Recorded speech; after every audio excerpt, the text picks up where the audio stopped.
536장 드리겠습니다. 536장입니다.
성경 말씀은 고린도전서 1장 18절에서 21절까지 있습니다. 고린도전서 1장 18절에서 21절 같이 봉독하겠습니다. 십자가의 도가 멸망하는 자들에게는 미련한 것이요 구원을 받는 우리에게는 하나님의 능력이라. 기록된 바 내가 지혜 있는 자들의 지혜를 행하고 총명한 자들의 총명을 행하리라 하였으니 지혜 있는 자가 어디 있느냐 선비가 어디 있느냐 이 세상에 변론자가 어디 있느냐 하나님께서 이 세상의 지혜를 미련하게 하신 것이 아니라 하나님의 지혜에 있어서는 이 세상이 자기 지혜로 하나님을 알지 못함으로 하나님께서 전도에 변한 것으로 믿는 자들을 구원하시기를 기뻐하셨다. 아멘. 아멘. 이 고린도 교회 내에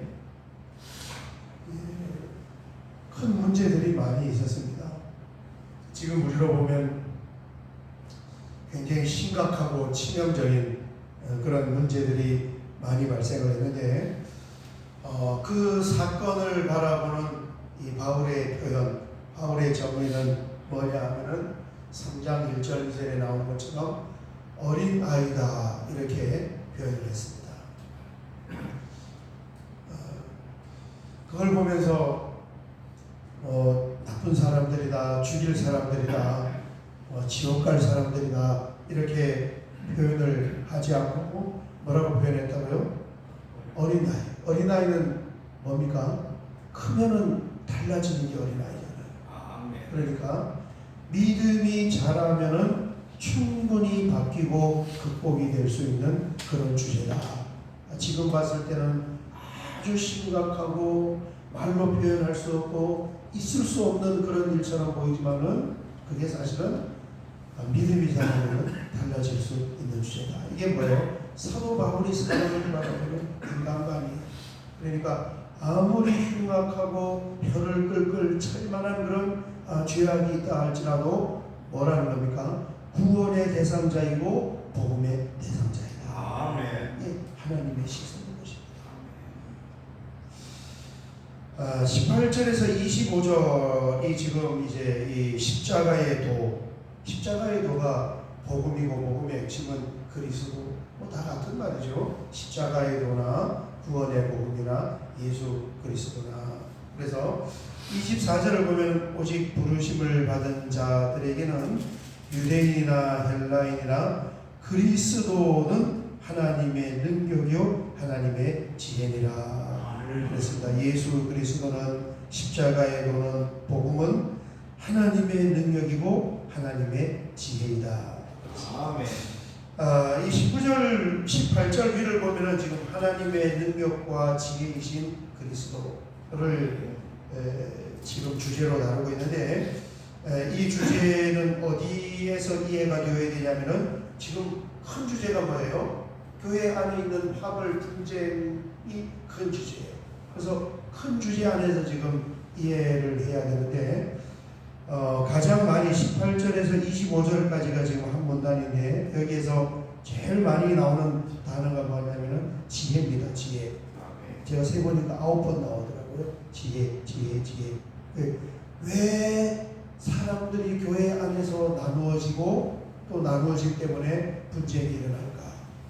그래서 그 나누는 주제를 보니까 추종하는 사람에 따라서, 지도자에 따라서, 심지어는 누구에게 세례 받았느냐, 누구에게 누가 임직했느냐. 예, 목사님들이 은퇴하고 난 후에 은퇴하실 때 뭐예요? 담임 목사님 은퇴하실 때 잘 모르시는구나. 목사님 은퇴할 때 임직식을 해요. 임직식. 은퇴할 때 임직. 그러면 왜 임직을 할까? 은퇴하실 때 그냥 은퇴만 하시지. 좋게 말씀을 하면은 그동안 같이 신앙생활을 했는데 은퇴하기 전에 일할 수 있는 일꾼을 이렇게 세워놓고 그러면은 이해가 되잖아요. 그죠? 내가 은퇴하기 전에 장로님도 임직하고 또 안수 집사님도 임직하고 그럼 이제 좋은 거예요. 그런데 안 좋게 말하면요, 은퇴하고 난 이후에 내가 중직자들을 이렇게 해서 뭔가 영향력을 미치는 또 그렇게도 있을 수가 있어요. 그분의 신앙의 양식이에요. 지금 고린도전서를 보니까 누구에게 세례를 받았느냐, 이게 우리나라 교회 현실에는 세례보다는 누가 저 사람을 임직을 했느냐 이렇게 또 나눠진다. 모든 주제가 다 나눌 수 있는 주제가 돼요. 저 사람이 어느 동네 출신이냐, 또 어느 학교를 나왔느냐, 또 누구하고 집안 관계에 있느냐, 또 어느 지역 출신이냐. 이게 아닌 것처럼 보이지만은 사실은 교회 안에뿐만 아니라 교회 바깥에도 그렇게 나누어져 있고, 이게 교회 안에 들어와서도 그대로 육신에 속한 혈연, 지연, 학연뿐만 아니라 심지어는 아주 신령한 주제인 세례와 임직조차도 사람을 나누는 주제가 된다. 왜 이렇게 나누고 분쟁을 하느냐? 오늘 18절에서 25절까지가 제시하는 주제는 뭐냐면요, 지혜롭기 때문에 그렇다는 거예요. 이 지혜는 뭐냐면 세상 지혜입니다. 세상 지혜. 똑똑하기 때문에 사람은 똑똑하기 때문에 아무것도 모르는 사람은 그런 생각조차도 안 하는 거예요. 시골에 저 어수룩한 할머니들은 그런 생각을 안 하는 거예요. 그런데 똑똑한 사람은 왠지 그렇게 해야만 될 것 같아요. 왠지 이렇게 모여야 될 것 같은 거예요. 그리고 그렇게 하는 것이 내가 생각하기에 잘하는 것 같고 그렇게 하는 것이 좋은 일인 것처럼 생각이 이게 지혜란 말이에요. 그게 세상 지혜예요. 한마디로 말하면 뭡니까? 다 부질없는 일인데 헛똑똑하기 때문에 부질없는 일을 자꾸 이 교회 안에서 뭔가 하려고 그런다는 그런 의미로 쓰여진 거예요. 애들 보면은 어린아이라고 그러잖아요. 애들 보면 아이 때 뭐 합니까? 지금 우리 의진이 또 예준이 보니까 뭐 이렇게 카드 문방구에서 파는 카드 그거 막 모아가지고 막 그러잖아요. 저희 애들도 유도 그랬어요. 그 카드 지금 여기 왜 다 갖다 놨어. 좀 크면은 그거 쳐다도 안 봐요. 카드 쳐다도 안 보고 조금 크니까 또 뭐 여자 연예인 가수 뭐 그 가수 노래 CD 얼굴 나온 사진 또 그런 거 막 4만 2만 원 주고 막 사는데 고등학교 가니까 다 쳐다봐놓고 그거 아예 쳐다도 안 봐요. 쳐다도 안 봐요. 우리 어른들은 알잖아요. 어른들이 그 애들 문방구 카드 안 보고 그 여자 가수 그 사진 안 보잖아요. 부질없는 시간 지나고 나서 부질없다는 말이 무슨 뜻이냐면은 부가 불입니다. 불질을 안 한다. 불질. 이 철을 요긴하게 사용을 하려면 담금질 불에다 달궜다가 식혔다 담금질을 해야 되는데 그 담금질 안에서 이게 쓸모가 없고 의미가 없는 철이다. 이게 부질없다는 뜻이에요. 그래서 어린아이 때는 이게 교회 안에서 세례를 이렇게 받은 사람끼리 누구에게 임직을 한 사람끼리 집안 사람들끼리 하연끼리 지연끼리 혈연끼리 막 모여서 우리끼리 이렇게 당을 짓고 우리끼리 따로 밥 먹고 막 이렇게 하는 게 잘하는 것처럼 느껴지고 하는 게 옳은 것처럼 느껴지는데 나중에 시간이 지나고 나서 환갑이 지나고 칠순이 지나고 나서 보면 젊었을 때는 그렇게 해야만 될 것 같은 생각이 드는 거예요. 그래서 교회 안에 파벌이 생긴단 말이에요. 자꾸 모이는 거예요. 따로 우리끼리. 왠지 그렇게 해야 될 것 같아. 그게 잘하고 그렇게 안 하면 안 될 것 같은 거예요. 뭐 때문에 그런 거예요? 뭐 때문에? 어수룩한 사람은 그러지 않은데 똑똑한 사람들이 그러는 거죠. 헛똑똑해요. 지나오면 내가 왜 그렇게 그랬을까? 70, 80 이제 시간이 많이 지났다는 거예요. 어린아이에서 믿음이 이렇게 쑥 빠져나와서 보니까 그 카드가 뭐라고 문방구에 가서 똥간 생기면 문방구에서 500원 내고 1,000원 내고 2,000원 내고 사서 내가 뭐하러 왔을까?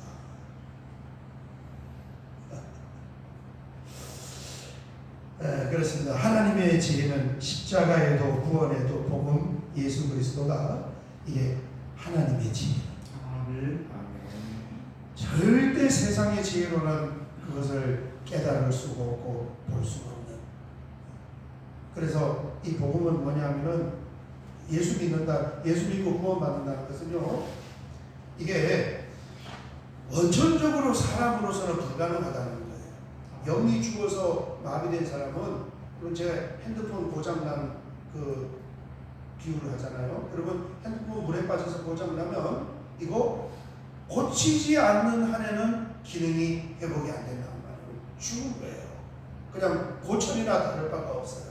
이게 하나님과 사람과의 사이에서 영이 마비되어 죽은 것은 이 죽어있는 사람 보고 죽어있는 시체 보고 저기 문방구 가서 뭐 물건 좀 사와. 이 시체로 아무리 가서 문방구에 가서 물건을 사오래도 들을 수가 없고 움직일 수가 없어요. 그런데 하나님이 믿음을 구원을 선물로 준다는 것은 그 죽은 사람을 하나님께서 살려서 거기에 갖고 올 수 있게끔 만들어줘요. 아멘. 그래서 뭐라고 그럽니까? 완전한 하나님의 선물이고 은혜라는 거예요. 아멘. 자, 18절을 한번 보겠습니다. 십자가의 도가 멸망하는 자들에게는 멸하는 것이요 구원을 받는 우리에게는 하나님의 능력이라. 아멘. 21절 하나님의 지혜에 있어서는 이 세상이 자기 지혜로 하나님을 알지 못하므로 하나님께서 전도에 미련한 것으로 믿는 자들을 구원하시기를 기뻐하셨도다. 아멘. 그래서 세상의 지혜와 하나님의 지혜를 이렇게 구분을 하고 있습니다. 오늘 새벽에는 여기까지 보고 좀 분량이 많아서 같이 한번 기도할 때 이 지금 세상의 지혜와 하나님의 지혜를 어느 틀에서 지금 이야기하는 거예요? 분쟁이라는 틀에서. 예수 믿고 교회에 와서 신앙생활하는 사람은 하나님의 지혜와 하나님의 능력을 통하여서 죽었던 사람이 살아난 사람. 이런 놀라운 복음 속에 들어와 있는 사람들이 뭘 하냐면 헛똑똑해서 세상에 있는 그 지혜, 자기가 똑똑한 것처럼 해서 그 똑똑한 것을 가지고 추구하는 것이 뭐냐면은 교회 속에서 당을 만들어서 그리스도의 몸을 짓는 그 일을 하고 있다는 거예요. 아멘. 우리가 다 여러분 아닌 것 같지만은 그 일을 하는 거예요. 사람들이 이렇게 모이면은, 이렇게 사람이 모이면은, 그렇게 안 모이는 사람은 이렇게 모인단 말이에요. 절대 그래. 어디 가나 다 그래요. 왜 경상도 사람들이 있습니까? 전라도 사람들이 있으니까 경상도 사람이 있는 거예요. 전라도 사람들이 있으니까 할 수 없이 또 경상도 사람이 있는 거예요. 그러면 전라도 경상도만 있으니까 강원도 사람들, 충청도 사람들, 그거는 뭐예요? 왜? 그렇게 하려면 안 될 것 같은 생각이 들어요. 세상은 죽어 있으니까 그렇게 하더라도 어디는 그렇게 하면은 안 된다는 거예요. 교회 안에는 그렇게 하면 안 되는데 여전히 교회 안에도 어린아이들이 있기 때문에 교회에서 그러고 있는데 사도 바울이 그것을 보고 이 나쁜 놈들아, 죽일 놈들아, 저주받을 놈들아, 지옥 갈 놈들이다 그러지 않고 뭐라고 이야기하는가요? 어린아이 같은 사람들아. 시간이 지나면은 자연스럽게 그렇게 해결이 될 수 있다. 저희는 그렇게 해야 하는 줄 믿습니다. 오늘 새벽에는 이 말씀을 붙잡고 주님 세상의 헛똑똑이 아니고 하늘의 지혜를 받은 사람으로 살기를 원합니다. 우리 주여 한번 크게 부르고 기도드리겠습니다. 주여 아버지 하나님 감사합니다. 오늘 새벽에 주님 전으로 우리를 불러주시는 아버지 하나님, 이 영광스러운 복음과 십자가의 비밀을 하나님 우리가 선물로 받고 죽어있던 우리의 영들이 살아나서 아버지 하나님 하늘의 지혜를 보게 되고 하나님의 말씀을 받게 되었습니다. 주여 우리에게 은혜를 허락하여 주셔서 세상의 지혜를 붙잡고 살아가는 것이 아니라 하나님의 지혜, 그리스도의 복음, 하나님의 말씀을 붙잡고 살아갈 수 있는 믿음의 분량이 장성한 사람으로 세워주시옵소서. 아버지 하나님 이 새벽에 이 말씀을 붙잡고 기도하며 그 말씀의 뜻을 깊이 묵상하고 적용하며 우리 모두가 다 한 몸이 되신 그리스도를 머리로 하여 한 몸의 교회를 세워갈 수 있도록 하나님의 은혜를 허락하여 주시옵소서.